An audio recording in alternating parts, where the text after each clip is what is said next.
conflict and war has been the curse of the ages. It goes on and on and on. I mean, if you're a historian, all you can read about is one war after another. Whether it was Nineveh taking down the northern 10 tribes, whether it was Babylon destroying everybody else's existence. And both these nations were famous for one thing: moving the people around. You took these people and put them over here, and you took those people and put them back here. You moved people around. For instance, when Nebuchadnezzar went and conquered Egypt, he depopulated Egypt and moved them on. Arabs then moved in. They're not the same people. They were all moved around. Pharaoh was taken off the throne. So war has been with us. It's been the curse of the ages. It's not this age, it's all ages. And I think in one of the battles between Romans and the invading hordes, the Huns, or the barbarians as they called them, somebody sort of one historian wrote, there's 1 million dead on the battlefield. Now, I don't think there was probably 1 million dead. He just looked and said, boy, it looks like 1 million dead. I don't think they counted them. But 100,000 or 200,000 is an astounding amount of people who are killed because they were in face-to-face contact. And you'll see that it looks to me like a whole lot of series of stages. You had the Nineveh stage, and then that was destroyed. You had the Babylonian stage, built these fabulous buildings, and then that was all knocked down, burnt down, destroyed.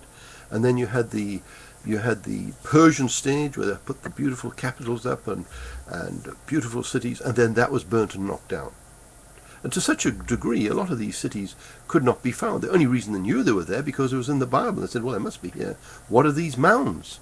And they started to dig down. These were walls, there were palaces, there were buildings, etc. And some of them had been the great big pyramids, etc., where they worship the gods on the top, which are very much the same as the pyramids down in South America. Most of the pyramids of ancient times had this sort of building on the top where the god and the king went and talked, or whatever it did up there as part of the ceremony. And of course they did the same thing down in South America. So the link between the two areas is absolutely undeniable, because it's well known that the Phoenicians went to South America. Their writings are found there. They renamed some of the rivers. A matter of fact, as you know, the Phoenicians from Tyre actually did a deal with Solomon, and they went out sailing together. They supplied men and everything. And you know what? That the headwaters of the Amazon are called Solomon. That's right. So what are we talking about here? We're talking about a problem of war throughout the ages. Now, there's a woman who wrote a very good article just now, and I was reading it, and the point is that we did not really start that war with these people. They came in and knocked down 9/11. They bombed our cities. They attacked the coal, and Clinton didn't do much about that. They attacked the barracks, and we didn't do much about that. They attacked various areas. I think I counted about 10 attacks, and I was thinking, well, yeah, America's completely lost it. She's not doing anything. And then, of course, we got George Bush in, and then they had 9/11, and finally America turned around and did what she had to do. What are we supposed to do? Sit there and allow a 10th-rate nation to attack America and Britain? Is that what we're supposed to do? Because that's what our leaders seem to think we're supposed to do. And it's about time we really got angry about this. And with our media and our governments, who are completely and utterly selling us down the line. And this is what one woman wrote. I'm just going to read it to you because I think it's very powerful. And this is what she said. She's from New Brunswick, and I'm going to read it as quickly as I can because I want to keep time down. This is written by a Canadian woman, but oh, how it applies to US, UK, Australia, Canada, etc. This lady packs a firm punch. She should be Prime Minister. Written by this housewife. This is what she said. Are we fighting a war on terror, or aren't we?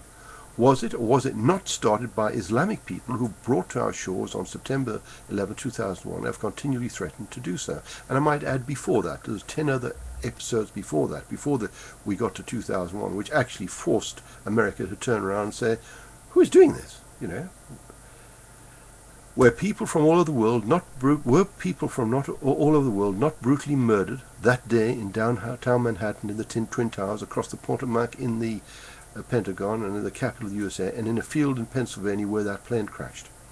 Did nearly 3,000 men and women die a horrible, burning, crushing death that day, or didn't they? And she missed out the fact that many committed suicide jumping out those buildings.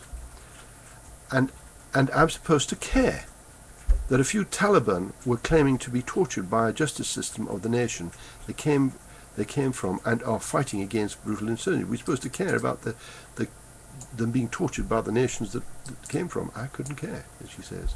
I'll start caring when Osama bin Laden turns himself in and repents for incinerating all those innocent people on 9/11. But then again, let's have a look at what they're doing. If there is a site on there, and you can see them doing this all over the planet. You know, there's about 40 or 50 wars being waged. It's not just against old Israel, China, and they're attacking Nigeria, they're attacking in Bali, innocent old Bali, holiday place. How many times they blow that? How many people they kill there? And so it goes on and on and on. I'll care about the Quran when the fanatics in the Middle East start caring about the Holy Bible, the mere belief of which is a crime punishable by beheading in Afghanistan, and I might add a number of other countries. And if you want to go and visit another site called AbrahamicFaith.com, you'll find some shocking shots in there. Don't look at them because I can't, but they're terrible. I'll care about these thugs when they tell the world they're sorry for hacking off Nick Berg's head while Berg is screaming through his gurgling slashed throat. Horrible thought, isn't it? But you can see all that on that site. And the other thing is that he wasn't the only one. There is lots of them where you can see people sat there with heads, and the next thing they're off, being hacked off by these monsters. And nothing said about it. I'll care when the cowardly so-called insurgents in Afghanistan come out and fight like men instead of disrespecting their own religion and themselves, I might add, by hiding in mosques and behind women and children. I'll care when the mindless zealots who blow themselves up in search of nirvana care about the innocent children within range of their suicidal bombs. I'll care when the Canadian media and British media and American media and Australian media stops pretending that their freedom of speech on stories is more important than the lives of the soldiers on the ground or their families waiting at home to hear about them when something happens. In the meantime, when I hear a story about a Canadian soldier, American, US or British soldier, roughing up an insurgent terrorist to obtain information, know this: I don't care. When I see a wounded terrorist get shot in the head when he is not told not to move because he might be booby-trapped, you can take it to the bank. I don't care, she writes. And she's right, I don't care. When I hear that a prisoner who is issued a Quran and a prayer mat and fed special food that is paid for by my tax dollars is complaining that his holy book is being mishandled, you can absolutely believe it in your heart of hearts. I don't care. And oh, by the way, I've noticed that sometimes it's spelled Koran, K-O-R-A-N, and other times Quran, Q-U-R-A-N. Well, Jimmy Crackcorn, you guessed it. I don't care. If you agree with this viewpoint, pass it on to your email friends. Sooner or later, I'll get to the people responsible for this ridiculous behavior in the West. If you don't agree, then by all means hit the delete button. Should you choose the latter, then please don't complain when more atrocities committed by radical Muslims happen here in our great country, and I may add, some people spend an entire lifetime wondering if they made a difference in the world. But the soldiers that we have out there don't have that problem. They're sacrificing their lives, and people are complaining about these things. I have another quote that I would like to add, and I hope you forward this on. Then this is the one last thought for the day.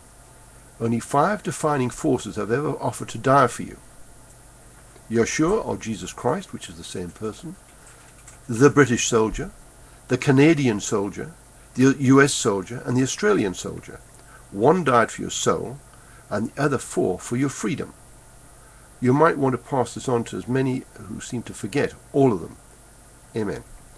I thought it would be very interesting for you to see that. Thank you very much for listening.